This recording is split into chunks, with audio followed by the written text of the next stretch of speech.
Hello, we're here today with Gig Digest and Mr. Michael Amico. Michael, how are you doing today? Great, Kevin. How are you? All right, good to hear it. I'm doing well, thank you.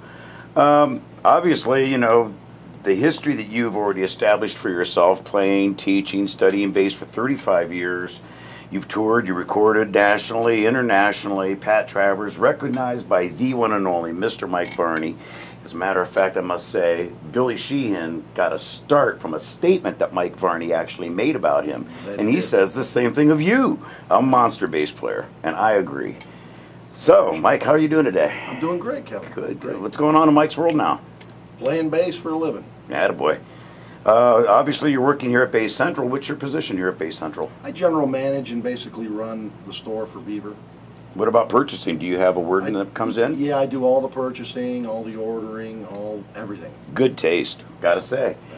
As a matter of fact, the fact that you work in a bass store with such high caliber equipment and access to all the toys that those of us drool about, tell us about your gear, the stuff that you actually are using to have evolved your sound to being who you are right now. You know, it kind of starts, as you know, being a player yourself, with your hands. From there, it's, you know, you could get anybody to use your gear, but it's never going to sound the same. It's all starts here, and the attack that the way you approach the instrument, the attack you put into it. And any bass player worth their weight would tell you that. Bottom line is, I, over the years, have been influenced by guys like Billy Sheehan, Tim Bogert, Grand Funk Railroad, Mel Shacker, right? All those guys who just used bass sounds, basically a 70s bass sound, heavily overdriven, you know, amp on the verge of blowing up kind of thing, you know what I mean? I start with a Fender P bass, modified it with DiMarzio pickups, and then from there into Ampeg SVTs for years. And then in the front I've got all kinds of pedals, Eventide, digital delays, all kinds of stuff, wah-wah pedals, roto sound strings, you know, Chris Squire, you can name, my influences are on my sleeve. If you listen to anything I've ever done in YouTube video or recorded, yeah, you'll hear the influences clearly. Sheehan, Chris Squire, and all those guys I mentioned from the 70s. A lot of people try to emulate that, and they do well playing it, but like you said, getting the tone from your fingers to the string and then making it at a level that represents what you do as a rock and roll musician is hard to do and sometimes get lost in the mix. Those guys played through thousands of watts and it was speaker volume, and you're using stuff properly like compression, and you're not depending on it, you're enhancing what you do with those things post. My big thing was compression, and yeah. I noticed that you actually have a wonderfully compressed sound. Yeah, that's, I got to thank the people at MXR for that, because believe it or not, I use a guitar compressor, the MXR Dynacomp, the red box, the old one. Yeah. Not any of the new ones, although the new ones, like the MXR M87 is fantastic. It's the white box, 4-knob compressor, it's fantastic. However, the red one squishes and really narrows focus of your tone into a little box, but it allows me to attack the bass in a way with technique in my hands where I can play soft and the tone comes out. If I play harder and dig in, it puts it in a nice pocket. It's every round across and even across all the strings. Which also means that you're listening to the cats that you're standing next to playing, because you've got to be able to blend that with the other three voices that you represent. Yeah, the main thing for me, Kevin, has always been trying to find a tone. I've always played from the time I started playing, which was 13 actually. When I started playing electric bass. Everybody I always played with, it was always a one guitar player band. So I always wanted to fill up sonic space, or always had to actually. I didn't kind of grow into my sound, I kind of was necessity. Right. Guys I played with, band leaders would say, hey, I need to take a break, take a bass solo. And I had to go take a bass solo for 10 minutes. Well, you know, I don't have to tell you, it's very hard to entertain people with an instrument in the bass range. Yeah. So that's where everything I do comes from. I need to figure out tones and sounds to, number one, support the people I'm playing with. Number two, for those instances where I get to solo, I got to entertain somebody. Right. And people listening to a bass guitar played by itself, other than of course yourself, it's very difficult to entertain them. You know that. Yeah, it's hard to find a space where you want to fit and at least leave a mark, and you got a short time to do it. Yeah. Everybody loves a good bass solo, but you make one bad note, they'll remember that over everything else. What do they say? Bass solos are, time to go get a drink or something? Yeah, that's what they used to say. We fixed that, didn't we? Yes, we did. Now, speaking of that, I saw your band KGB a number of times, and man, am I glad I saw those guys. You guys took me back to a point in the 80s that I would love to see this Central Florida market recapture. Balls to the wall, no apologies, bring it, do it, and walk out with the names in pocket. And you guys filled every one of those voids, and you did it masterfully.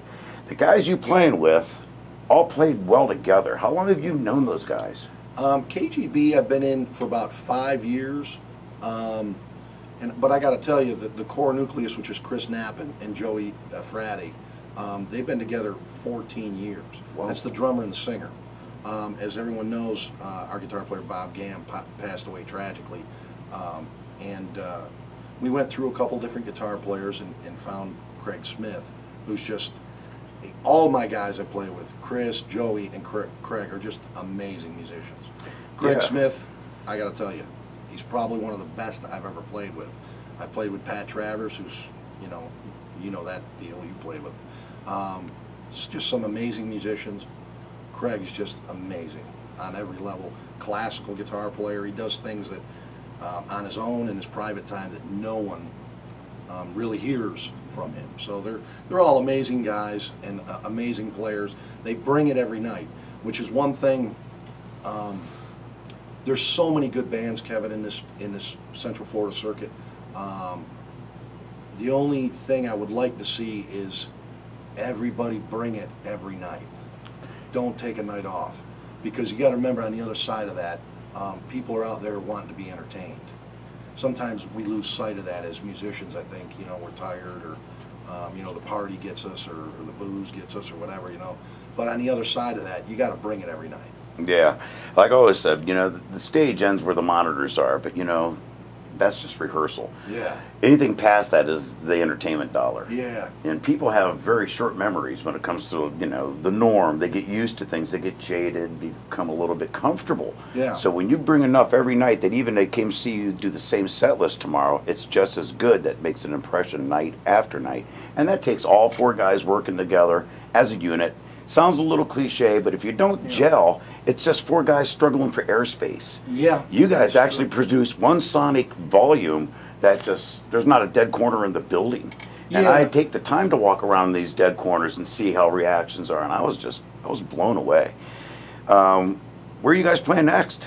I think we're out at the Cork Room on Goldenrod the end of next month. Cork Room and Green Parrot next month. Is there like a regular circuit that you guys can follow that maybe a month from now we can kind of depend on, like a venue that we can find you at? I mean, we're careful, Kevin, with the rooms we choose.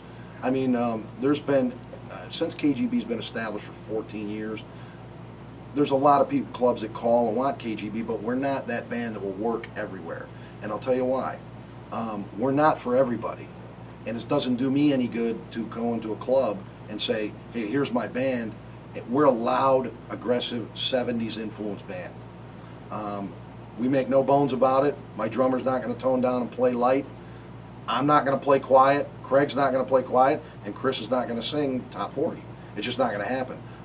We're older guys. We've had our 5 minutes in the sun. So what we do is try to target rooms that want what we do.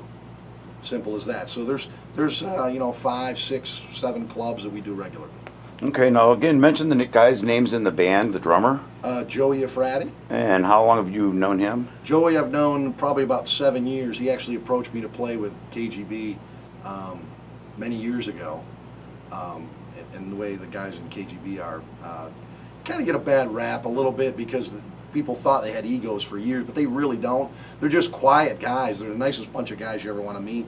They're just quiet, you know what I mean? They're not that guy that comes out and says, they're not outgoing people, believe it or not. I know that's taboo in the music world, but these guys are just guys that show up with their lunchbox, punch the clock, and go to work. I always found that gave me longevity. Yeah. Read the marquee. Yeah, exactly. But I've known, Joey about 7 years. What about your singer again? Chris Knapp. I've known him probably about 5 years since I joined KGB. And those two guys, the drummer and Chris, have been working together for 14 years. Yeah, as long as your band has been in existence per se. Yeah. No, the new guitar player, I can understand how hard that is to fill a void of someone that's loved by you, someone that you guys have gelled with, your sonic values have gelled over the years. Yeah. And to find, I'm glad you guys took the time to, if it's not right, it's not a bad thing, but it's got to be right for all. Yeah. And apparently you guys have found that guy, because he's great. Yeah, Craig, like I said, Craig has been just such a blessing to me on a personal level and on a professional level, because Craig and I kind of always secretly wanted to play together when he was doing his thing in Dirty Harry, which was an 80s hair metal cover band. And, I would go watch them kind of from, back in the distance and, go, man, I want to play with that guy. Because we're, people even, this weekend it was funny. 5 people came up to us and said, are you guys brothers? So, I mean, when someone says that to you, there's a camaraderie there that's unspoken. Right. That people see, musically and personally. Yeah. Well, that's what I wanted to ask you, is because, you guys play so well together. You guys are all accomplished musicians to a high degree of shine. You have attended BIT, Base Institute of Technology, and I have grievances sometimes about overeducation. Is it academically necessary for people to go certain routes? We spoke with Dave a few weeks back, and he had gone to Berkeley, and Berkeley is very much the high polish on the ebony thing, where you're going to get all the numbers and the math. And BIT I always viewed as more of the working man's, let's get this right so you can work with your peers, not just emulate them. You can actually work with a peer. And I don't know if that's correct in my assumption. Can you explain if that's correct? My take, and again, I can't speak for Berkeley because I didn't go there. It's a fantastic school. Bottom line, I would, if I had it to do again, I'd do both of them. But the bottom line is, you can never get enough education. I don't care what level, what you're doing in your lifetime, educate yourself. Bottom line is, BIT was kind of like, what's the word I'm looking for? Vocational school, where you would go, where a car mechanic would go to, like a temporary, where you train guys to do that kind of thing before they enter the workforce. BIT was very similar. When I attended BIT, Kevin, I had been playing in clubs and touring the East Coast for years. So when I went there, it was kind of, let me brush up on these things and let me expose myself to different genres and styles and things like that. I had the rock thing down, but, going in there and sitting in with George Lopez and learning Latin bass, Dale Titus showed me invaluable lessons on things. Dino showed me odd time playing, Bob Magnusson on upright, Putter Smith on sight reading. I mean, all those guys, they were invaluable to me as far as, growing me as a musician. So, in a nutshell, BIT was vocational in the sense that it taught me skills and rounded me as a player, where, it taught me practice routines, how to maximize my practice time. Guys pick up their instrument no matter what you do, and they noodle. And what do they accomplish? Well, play something you don't know. That's how you get better. That's how you grow as a player. And, I have a very rigorous, strict practice routine that I abide by to this day. Mm-hmm. It's sight reading and ear training and all kinds of stuff that I still follow because I still love to play bass. Cool. Well, it says here, I wanted to ask you about your studio and your downtime. Yeah. You do some stuff at home. Once again, that goes above and beyond your Call of Duty. You're doing your personal regimen. You're doing your band regimen. How do you find the time to find personal space in your studio? I need more time in the week, no doubt about it. My home studio, Pro Tools kind of thing, drum kit in there. It's where actually KGB rehearses. It's in my house. Nothing supremely high tech, but nowadays, Pro Tools in your house, I mean, that's about as high. You could take that, record there, and take it anywhere and mix it. Right. But the bottom line is, I write original music. It's always been my passion. The cover thing for me is fun, and I love playing for people. Original music market is tough. There's not a lot of venues that support it anymore. And there should be. The Haven is a fantastic place, by the way. I have to mention them, but for original music. But, that's what I do. I love working with people in my home studio. writing, playing. I wish I could get more people to do that. You know what I mean? When you're in your studio, the stuff that let's say your stuff that you're writing, do you include your bandmates? Are you doing somewhat of a departure from what you're used to doing as a comfort zone? Both. You know, I'll call Joey up and say, hey, you got time? Because all my guys are busy. You know, Craig teaches a full schedule. Chris is working. He's got a family. Joey's working and he's busy. So if I need a drum track on something, I'll call up Joey and say, hey, come on over. Or Chris. One time Chris called me up and said, hey, I want to do a bunch of Beatles redos. So he came over and we recorded a bunch of Beatles stuff, you know what I mean? For nothing other, to believe it or not, than he and I. It's not stuff we're going to release, but he wanted it for his family to have. And we do stuff like that. I mean, just fun, normal, you know, people get together and have a beer while we get together and play music. I always say if it's not fun, then you're working it. If I'm working it, I want paid. Yeah, exactly. So tell me where you're from, Michael. Rochester, New York. Yes, I knew that. So what inspired you to become a musician then, at that age? Of 14, you said? 13, actually. Believe it or not, my sisters. My sisters were all state in clarinet, and they used to drive me nuts with clarinet lessons, daily. And because I think I was exposed to that, hearing people practice all day long, it just kind of grew on me. You know, then you go into that whole thing with the neighborhood band. You know, you got guys in your neighborhood who want to get together with a band. My parents weren't exactly supportive of it. They didn't discourage me from it. They just didn't say, hey, here's a bunch of bread, go buy an amp and a bass. I mean, Kevin, the way I started playing, believe it or not, and I didn't know any better. Remember, guys my age, and I'm proud to say I'm 47 years old, bottom line is, guys my age, we did it different. We had records and a needle and had to jump around and learn stuff. And the bottom line is, my first bass was a guitar with the highest 2 strings taken off.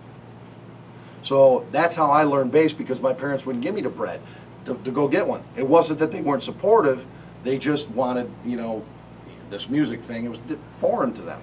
You know, so I had to overcome no amplifier, no bass. The first 40 bucks I got, I bought a bass. That was 3 years after I started playing. So, I mean, I learned from old Van Halen records, that's how I learned.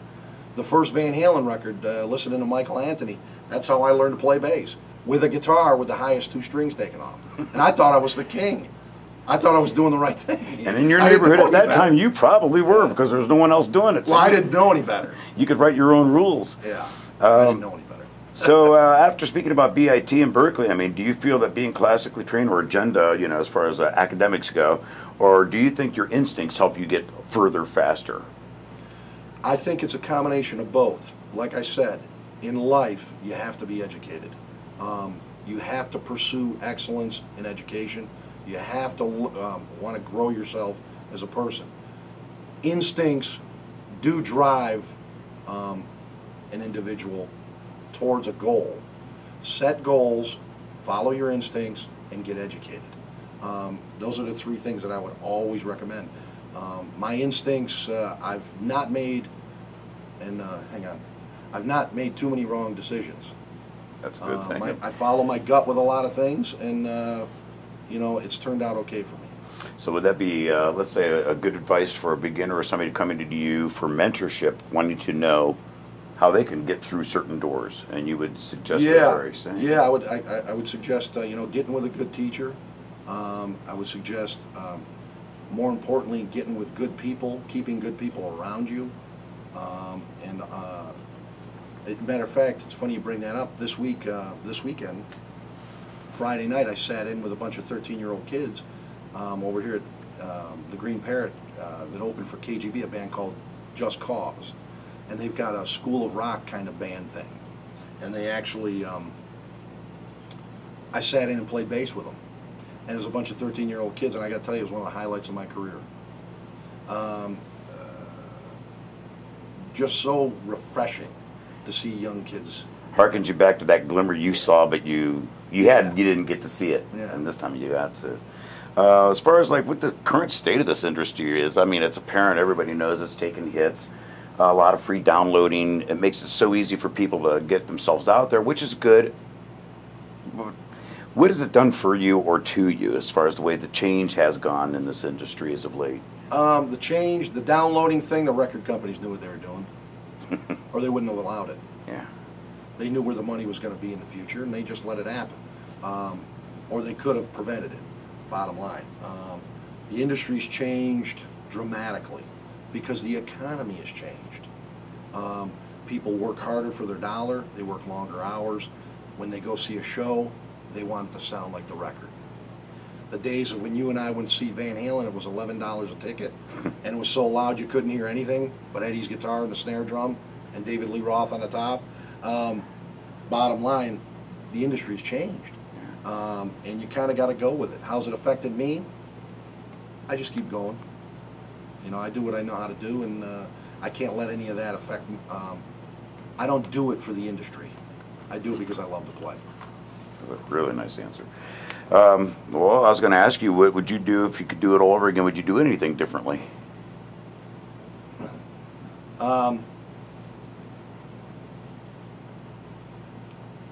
Yes and no.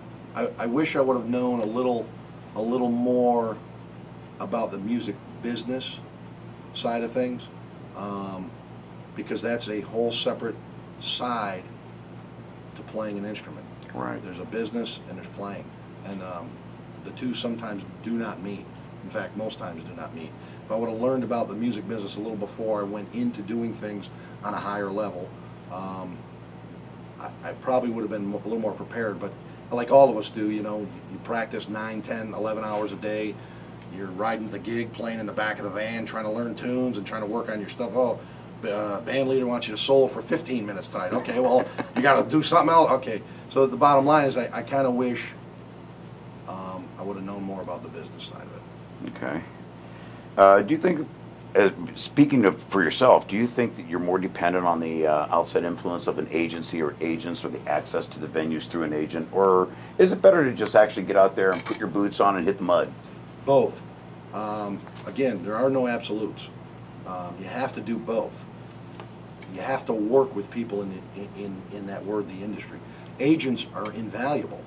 They get you work in areas where you can't get work. You know, but I'm lucky, I'm blessed. I'm in a band that's been around 14 years. People call me for work. You know what I mean? I don't have to, like, go out and beat the pavement. I'm lucky. That's not everybody. No. And it's just sheer length of time that does that. It's not that KGB's better than anybody else. It's not that KGB's some phenomenon. It's not that. It's just sheer length of existence. If you're an employee in a company, the longer you work there, you know, the more perks you get, right? Right. So it's no different in that side of things. Bottom line is, you know, I'm just blessed with that. Do you think the community is doing enough to actually, let's not even say grow the industry, but doing enough to support, whether it's a live venue, or is there people volunteering or trying to get involved in their communities to bring more entertainment, more arts, not just rock and roll, but just arts in general, to support that strength, that bond that we have as performers and artists through the Central Florida community? Are they doing enough, in your opinion? No. What do you think you could do?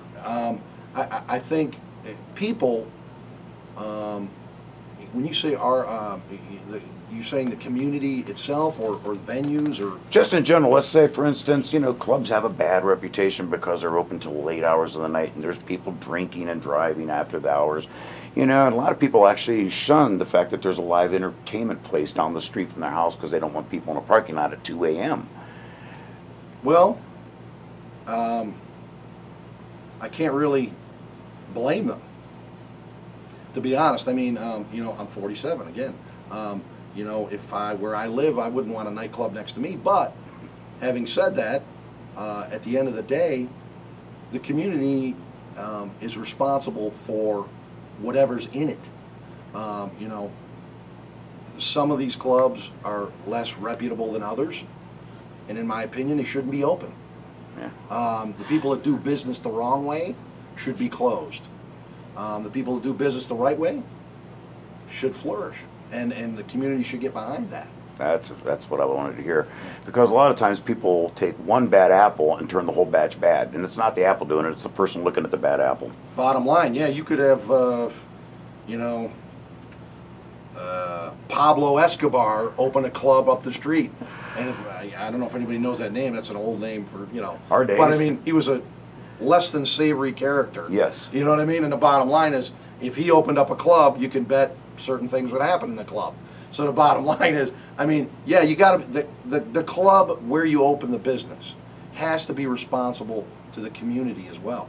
In order to be received by the community for more support. You know, you can't have all kinds of unsavory stuff and allow bad stuff to go on in the club.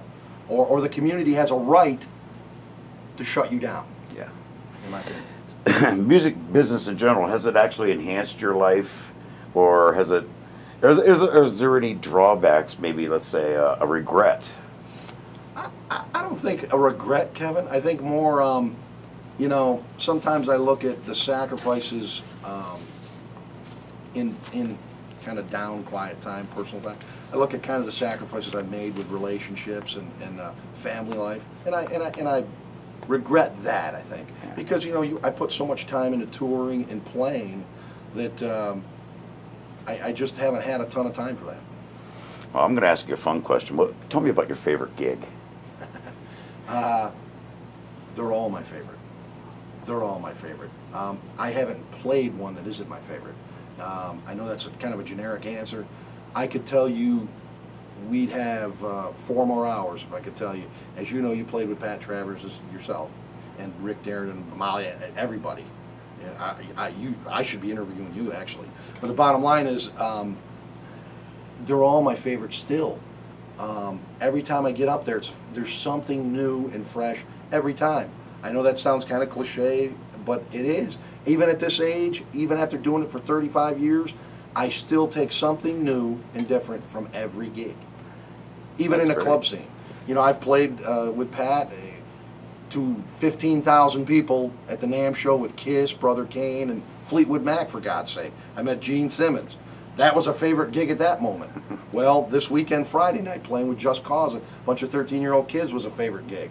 One of the highlights of my career. That is so special to be able to see that in anybody, that you always look at the bright side, even if it's not necessarily the best paying gig or something went wrong or the power went out. It's if you inspire that one person a night and you get enough feedback to do it tomorrow. Yeah. That's kind of the goal. Another favorite gig, to give you the other side of it, Don Bernard, who you guys graciously interviewed. He was road manager for Pat Travers. We played a pig roast called the Divine Swine. The stage was backed up to a pig barn. And when dusk came, the mosquitoes were so thick, you looked down and your arms were black with mosquitoes and all over your face.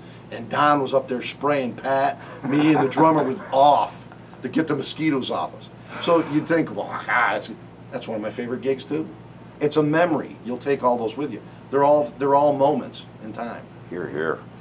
So what's your favorite era, your personal favorite era to play? Not say, let's learn a song for the band or to perform. If you had an hour to sit at home and just enjoy your playing, what album would you put on and who would it be? Oh, God. It's 60s, 70s. You know, I just love that stuff. I love the Beatles. I love all that era of music, you know what I mean? It's not to say that I don't love newer stuff. I love the energy and some of the aggression in the newer music. It's just that I'm just not that angry, so it's hard for me to relate kind of to it. You know what I'm saying? Sure. I mean, I had, somebody stepped on my toes when I was little too, but I mean, my God, some of these groups are, over the, everything's, when you listen to the radio, everything's up here, like the volumes are up. There's no dynamic. Right. You put a Santana record on, and it goes from here to here to here to here. Nowadays, records are all mixed. They're slammed to the, All right. You know what I mean? Everything's cranked. It's like everything's in your face. Got an agenda there, I think. Yeah, exactly. I heard you the first time you yelled at me. You know what I mean? Does any part of this ever get, let's say, I hate to use the word boring? Is there times when you just find it really tough to get through that day? And what would you use to pull yourself out of that funk? Play.